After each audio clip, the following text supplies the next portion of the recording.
নমস্কার বন্ধুরা, আমি সৃজিতা আর সৃজিতা দিনলিপিতে তোমাদের সবাইকে স্বাগত। আজকে ব্লগটা সন্ধ্যা থেকেই শুরু করছি।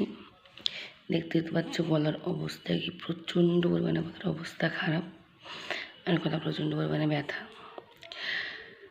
তো বিয়েবাড়ি থেকে সকাল সকাল চলে এসছে, সারাদিন তারপরে ঘুমিয়েছি, যেহেতু ওখানে 2-3 দিন ঠিক করে ঘুমানো হয়নি, তাই তো এখন নিচে যাই, দেখা যাক কী করি। আর প্রচণ্ড পরিমাণে খিদেও পাচ্ছে, যাই। আর এই ভিডিও শেষে তোমাদেরকে রিসেপশনের ভিডিওটাও দেখাবো। তো চলো যাই। তো আজকে ছিল জেঠুর বার্থডে, ওই জন্য ভাই একটু ডেকোরেট করে নিচ্ছিল ওই কোণাটাকে, কারণ আমাদের বাড়িতে সব বার্থডে সেলিব্রেশন তো ওই কোণাতেই হয়। আর এখানে দাদামণিও এসেছিলো ভাইকে হেল্প করার জন্য। আর তারা তো জেঠু নিজেও চলে এসছে দেখতে কি হচ্ছে না হচ্ছে। তারপরে এই যে দাদামণি কেক নিয়ে চলে এসেছে, আর কেকটা জানো তো বৌদি বানিয়েছিল। এদিকে ভাই মোমবাতিগুলো জ্বালিয়ে দিয়েছে, আর আমি ওই ডুগ্গুর খেলনার মোমবাতিটাও জ্বালিয়ে দিয়েছিলাম কেকের সামনে। আর এদিকে এই যে বার্থডে বয় দাঁড়িয়ে আছে, আর ওদিকে দাদামণি আর ভাই গেছিলো জেঠুর জন্য সারপ্রাইজ গিফটটা আনতে। দাঁড়াও তোমাদেরকে দেখাচ্ছে সারপ্রাইজ গিফটটি কী ছিল। এই যে সারপ্রাইজ গিফট, জেঠুকে দাদামণি একটা চপ্পল গিফট করেছিল বার্থডেতে। কেন জানো তো, জেঠু আর বাবাকে যতই চপ্পল এনে দেওয়া হোক, যতই সুন্দর এনে দেওয়া হোক না কেন, জেঠু আর বাবা সেই ভাইয়ের আর দাদামণিরটা নিয়েই টানাটানি করে। তাই দাদামণি জেঠুকে এটা গিফট করেছিল। আর জানো তো, কেক কাটার শেষে একটা ক্লিপ নিতে পারিনি, কিন্তু কেক কাটার শেষে জেঠু যখন চপ্পলটা খুঁজছিল তখন খুঁজে পাচ্ছিল না। তারপর হঠাৎ করে দেখে যে বাবা পরে দাঁড়িয়ে আছে। এই যে বাবা, দাদামণি, ভাই, জেঠিমা, মা, জেঠু সবাই দাঁড়িয়ে গেছে, আর মাঝখানে আমার জন্য জায়গা ফাঁকা রেখেছিল, ওখানেও আমিও চলে এলাম। এই যে কেক কাটা হয়ে গেছে, আর জেঠু ফার্স্টে কেক কেটে একটু বাবাকে খাইয়ে দিল। তারপরে এই যে আবার কেটে ভাইকে খাওয়াচ্ছে, দাদামণিকে খাওয়াচ্ছে। এই যে জেঠু এখানে কেক কাটছিল আর নিজেই খেয়ে ফেলছিল। তারপরে আমি জেঠিমাকে টেনে টেনে জেঠুর পাশে নিয়ে এলাম, আর জেঠিমাকে কেক খাইয়ে দিলাম।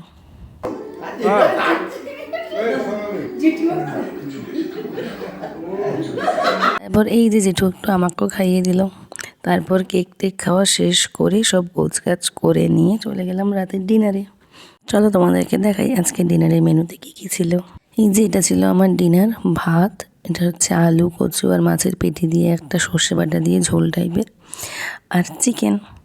আর তোমরা তো জানো আমার গলা প্রচণ্ড পরিমাণে ব্যথা, তাই খাওয়া দাওয়ার পর ওষুধ খেয়ে সবাইকে বাই বাই বলে চলে গেলাম ঘুমোতে। দাঁড়াও তোমাদেরকে আরেকটা ক্লিপ দেখিয়ে নিই। এটা হচ্ছে কালকে সকালের ক্লিপ, যেখানে আমরা ভাই বোনরা সবাই মিলে একটু গল্প করছিলাম। দাঁড়াও তোমাদেরকে বলছি কে কে আছে। এই যে আমি আর বৌমণি, এটা বড়দি, তার উপরে নিপুদা। এই যে এদিকে ছোটদিও চলে এসেছে। এই যে আমাদের ডুগ্গুবাবু ঘুম থেকে উঠে পড়ে চলে এসেছে আমাদের ভিডিও কলের আলোচনাতে। চলো তোমাদের সাথে সেদিনের রিসেপশনের লুকটা শেয়ার করি। এই যে আমি রেডি হয়ে গেছি, চুলটা গুটিয়ে নিয়েছিলাম, কিন্তু ওখানে গিয়ে চুলটা খুলে দিয়েছিলাম, আর হাতে নিয়ে নিয়েছিলাম একটা তত্ত্বের ট্রে। চলো যাওয়া যাক। এই যে ওদের বাড়ির সামনে চলে এসেছি, যে সবাই দাঁড়িয়ে আছে তত্ত্বপত্র হাতে নিয়ে।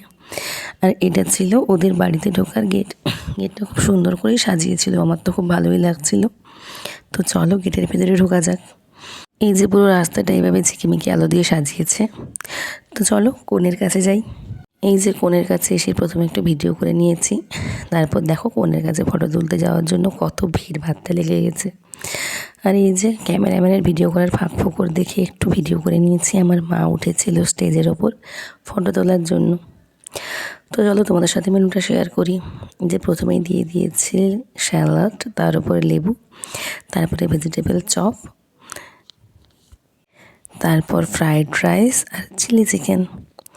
আর এরপরে ছিল ভাত, ডাল, সবজির তরকারি, ফিঙ্গার চিপস, যেগুলো আমি স্কিপ করে গেছি। তো ডাইরেক্ট চলে গেছিলাম দই কাতলায়, তারপরে মাটন, তারপরে চাটনি।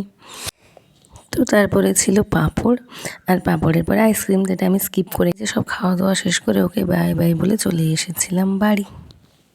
তো আজকের ভিডিওটা এইটুকুই।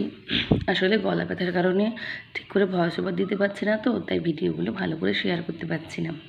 গলা ব্যথাটা একটু ঠিক হোক, তবে তোমাদের জন্য অনেক ভালো ভালো ভিডিও নিয়ে আসবো। তো আজকের ভিডিওটা ভালো লেগে থাকলে লাইক, কমেন্ট, শেয়ার করে পাশে দেখো, আর চ্যানেলটাকে সাবস্ক্রাইব করে বেল আইকন প্রেস করে দিও। Thanks for watching.